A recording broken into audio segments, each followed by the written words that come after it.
কল্যাণপুর বিধানসভার অন্তর্গত দক্ষিণ গিলাতুলি পুলিন চমুনিতে একে পথসভা অনুষ্ঠিত হয়। আগামী 26শে জুলাই দাউচড়াতে শহীদ খগেন্দ্র দেবনাথের স্মরণ সভা উপলক্ষে এই সভার আয়োজন করা হয়। পথসভায় উপস্থিত ছিলেন বিধায়ক পিনাকি দাস চৌধুরী, মন্ডল সভাপতি নিতাই বল সহ বিজেপির অন্যান্য নেতৃত্বরা। সবাই বক্তব্য রাখতে গিয়ে বিধায়ক বলেন, তৎকালীন সিপিআইএম এর মদতপুষ্ট দুর্বৃত্তরা শুধু রাজনৈতিক প্রতিদ্বন্দ্বিতার কারণেই খগেন্দ্র দেবনাথকে নির্মমভাবে হত্যা করেছিল।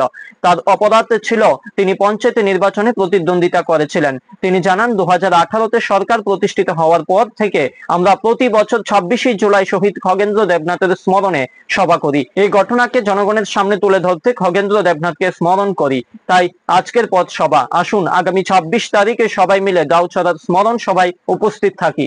সেই দিন ধ্বংস হয়েছিল, কথা বলার অধিকার ছিল না। সেই জায়গায় যখন আজকে আমাদের ভারতীয় জনতা পার্টির নেতৃত্বে সরকার 18 সালে প্রতিষ্ঠিত হয়, আমরা সেই পরিবারগুলো যারা অন্যায়ের প্রতিবাদ করত, যারা মানুষের স্বার্থে কথা বলতো, যারা শহীদ হয়েছেন তাদের পরিবারকে সম্মাননা দেওয়া, ওই শহীদের আত্মার সদ্গতি কামনার্থে আমরা প্রত্যেকটা বছর বিভিন্ন সেই শহীদান সভা, স্মরণ সভা করি। এবং তারই অঙ্গ হিসাবে আগামী 26 জুলাই বিকাল 3টায় আমাদের পশ্চিম গিলাতুলি পঞ্চায়েত মাঠে এক শহীদ স্মরণের সমাবেশ অনুষ্ঠিত হবে। সেই সমাবেশকে সামনে রেখেই কল্যাণপুর প্রমোদনগর বিধানসভা বিভিন্ন প্রান্তে এসে এখানে পথসভা, উঠান সভা, গরুয়া সভা চলছে। তারই অঙ্গ হিসাবে আজকে আমাদের দক্ষিণ গিলাতুলি পুলিন চমুনিতে সেই পথসভা এবং একটাই আওয়াজ, সন্ত্রাসবাদ মার্ক্সবাদ নিবাদ যাক। এবং সেই সমাবেশে উপস্থিত থাকবেন রাজ্যের নবনিযুক্ত মাননীয় মন্ত্রী উচ্চ শিক্ষা এবং গ্রাম উন্নয়ন দপ্তরের মন্ত্রী কিশোর বর্মন এবং আরো অন্যান্য নেতৃত্বরা।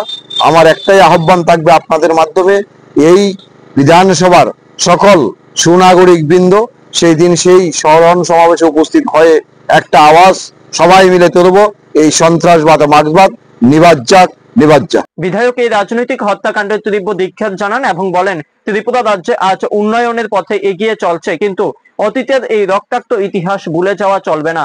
সবাই স্থানীয় জনগণের উল্লেখযোগ্য উপস্থিতি এই স্মৃতিচারণামূলক আয়োজনে গভীর তাৎপর্য যোগ করে। এই খগেন্দ্র দেবনাথ আপনারা সবাই জানেন, 2004 সালে পঞ্চায়েতে নির্বাচন হয়েছিল। তখনকার সময় উনি বিরোধী দলের প্রার্থী হয়ে প্রতিদ্বন্দ্বিতা করেছিলেন এবং বিপুল ভোটে পঞ্চায়েত নির্বাচনে জয়যুক্ত হয়েছিলেন।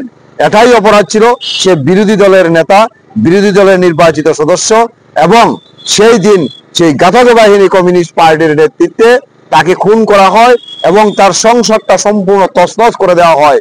1 বছর হয়েছিল, বিবাহ করেছিল, সংসার করেছিল। তার স্ত্রী অন্তঃসত্ত্বা ছিল, জন্মের পর বাচ্চাটা বাবাকে দেখতে পারল না সেই ঘাতক বাহিনীর কারণে। সেই জায়গায় সেই পরিবারকে সম্মান দেওয়া এবং সেই খগেন্দ্র দেবনাথের স্বপ্নকে বাস্তব রূপ দেওয়া, তার জন্যই সেই সমাবেশ আমরা আয়োজন করি।